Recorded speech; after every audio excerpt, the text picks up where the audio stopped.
Dear students, आज के lecture के अंदर हम ये देखेंगे कि जब हमारे पास मॉडल्स बन जाता है और वो वर्किंग फेज के अंदर आ जाता है तो फिर और कौन सी चीजें हैं जिनको मद्देनजर रखकर हमने मॉडल को जो है वो बाकियों के लिए प्रोवाइड करना होता है, या मॉडल को हमने जेनेरिक बेस्ड के ऊपर जो है वो वर्किंग के लिए हमने यूज करना होता है। तो उस टॉपिक, आज के टॉपिक का नाम है एवेल्युएटिंग एंड इंटरप्रेटिंग मॉडल्स, यानी कि हम मॉडल्स को एवेल्युएट किस तरीके से कर सकते हैं और इसको इंटरप्रेट किस तरीके से करते हैं। तो ये तीन चीजें यहां पर हम डिस्कस करेंगे। कि सबसे पहले हम देखते हैं, once a model is build, जब हम एक मॉडल बना लेते हैं, it is important to check how well it performs, ये कितना अच्छा चलेगा, and to understand the results it provides, और कितने अच्छे रिजल्ट देगा। This is called the model evaluation. ये चीज क्या कहलाती है? मॉडल एवेल्युएशन कहलाती है। यानी कि सिर्फ मॉडल बनाना नहीं मेन मकसद होता, बल्कि मॉडल की परफॉर्मेंस को भी चेक करना होता है कि ये कितना अच्छा चलेगा। This is called the model evaluation.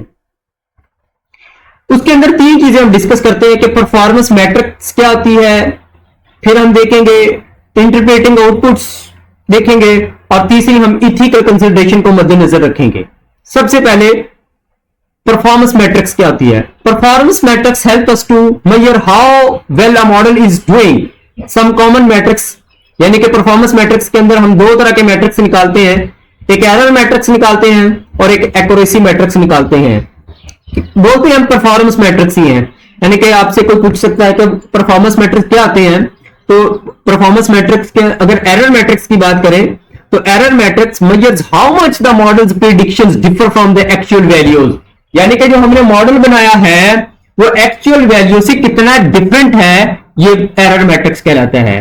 For example, जो हमने मॉडल बनाया था वो कह रहा था कि एक मंथ के अंदर ग्रॉसरी बिल जो है वो 8,000 रुपए बनेगा, जबकि एक्चुअल वैल्यू कितनी आई? 10,000। इससे मुराद हुआ कि 2,000 का डिफरेंस आ गया। This is called the error matrix. This difference is the error, यानी कि डिफरेंस जितना बड़ा होगा एरर उतना बड़ा है, और डिफरेंस जितना छोटा होगा एरर छोटा है। इट मीन्स दैट मॉडल अच्छा है। ठीक है, तो एप्सिलॉन जो ई है, एरर है, वो हमारे पास छोटा होना चाहिए। फिर एक्यूरेसी मैट्रिक्स क्या होती है?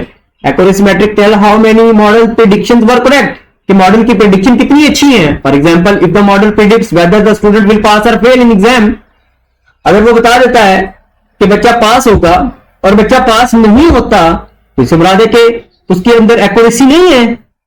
Accuracy measure the percentage of correctness predictions made by the model. Accuracy किस चीज को इंडिकेट करती है? परसेंटेज ऑफ करेक्ट प्रेडिक्शंस, कि उसने कितना अच्छा प्रिडिक्ट किया मॉडल ने, जो फ्यूचर बताया वो कितना अच्छा बताया। अगर वो अच्छा बताएगा यानी कि रियलिटी के साथ मैच करेगा तो इट मीन्स दैट वो मॉडल ठीक है। अगर वो रियलिटी के साथ मैच नहीं करेगा तो इट मीन्स दैट कि मॉडल की अभी ट्रेनिंग और ज्यादा जरूरी है। हम ये नहीं कह सकते मॉडल खराब है, हम उसको बोलेंगे कि मॉडल की मजीद ट्रेनिंग की नीड है। और वो ट्रेनिंग हम कैसे दे देते हैं? हम उसके अंदर आर्टिफिशियल इंटेलिजेंस का इस्तेमाल करते हैं, मशीन लर्निंग का इस्तेमाल करते हैं, और बहुत सारे मॉडल्स का इस्तेमाल करके हम डेटा और ज्यादा देकर उसको ट्रेनिंग करते हैं। जितना ज्यादा डेटा देंगे ट्रेनिंग उतनी ज्यादा अच्छी होगी। फाइन ट्यूनिंग करते हैं, और भी डिफरेंट हैं टेक्निक्स जो हम इस्तेमाल करते हैं डेटा साइंस के अंदर। दूसरे नंबर पर interpreting outputs. Interpreting a models output means understanding what the result reveals, यानी कि इससे क्या मुराद है कि भाई क्या रिजल्ट निकला मॉडल का।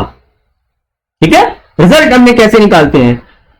For example, if our linear regression model shows that the number of the hour study strongly effects exam scores, अगर हमें यह पता चल गया है कि जितना ज्यादा बच्चा पढ़ेगा उतने ज्यादा अच्छे नंबर लेगा, we can conclude that student should study more hours to improve their scores. तो हम यहां पर यह बता दें कि अगर कोई स्टूडेंट जो है वो अपना अच्छा स्कोर करना चाहता है तो भाई वो ज्यादा घंटे स्टडी करे। ओके, सो ये चीज जो है वो हमें आउटपुट्स के अंदर, यानी कि आउटपुट को बेटर करने के लिए हमें फैक्टर्स का पता चल जाता है। This is known as the interpretation of output. Output की इंटरप्रिटेशन, यानी कि पहले हमने देखा कि एरर और एक्यूरेसी क्या चीज होती है। अब हम देखते हैं दूसरे नंबर पर हमने देखा कि आउटपुट को और मजीद किन पैरामीटर्स के ऊपर, किन फैक्टर्स के जरिए से इसको जो है वो ज्यादा बेटर किया जा सकता है। ये दो बातें होगी। और तीसरा और सबसे इंपॉर्टेंट है वो है इथिकल कंसिडरेशन। हम इन सारी चीजों के साथ साथ ह्यूमन लेवल को और इथिक्स को जो है वो मद्देनजर रखेंगे। व्हेन बिल्डिंग मॉडल्स, जब हम मॉडल बना रहे होते हैं, it is important to consider the ethical applications such as the fairness and privacy. Fairness और प्राइवेसी तो बहुत इंपॉर्टेंट फैक्टर्स हैं जो मद्देनजर रखना जरूरी है। यानी कि फेयरनेस क्या है, फेयरनेस बाइसनेस क्या है। A model should be fair and unbiased. Model को हमेशा क्या होना चाहिए, फेयर होना चाहिए और अनबाइस्ड होना चाहिए। यानी कि वो ऐसा ना हो कि जिस तरीके से ह्यूमन लेवल किसी खास स्टूडेंट को या किसी खास ग्रुप को वो जो है उसके साथ जो है वो ज्यादा फेवरिज्म दिखा देता है। तो मॉडल ऐसा नहीं होना चाहिए। For example, if the model used to decide who gets a loan, अगर मॉडल ने यह डिसाइड करना है कि लोन किसने गेट करना है, so it should not unfairly favour all group. तो उसको कोई एक खास ग्रुप उसका पसंदीदा नहीं होना चाहिए या पीपल उनके पसंदीदा नहीं होने चाहिए ओवर एनदर, किसी दूसरे की बजाय। ठीक है, तो मॉडल हमेशा क्या होना चाहिए, जो भी हम मॉडल बनाए वो फेयरनेस हो और बाइसनेस उसके अंदर नहीं होनी चाहिए।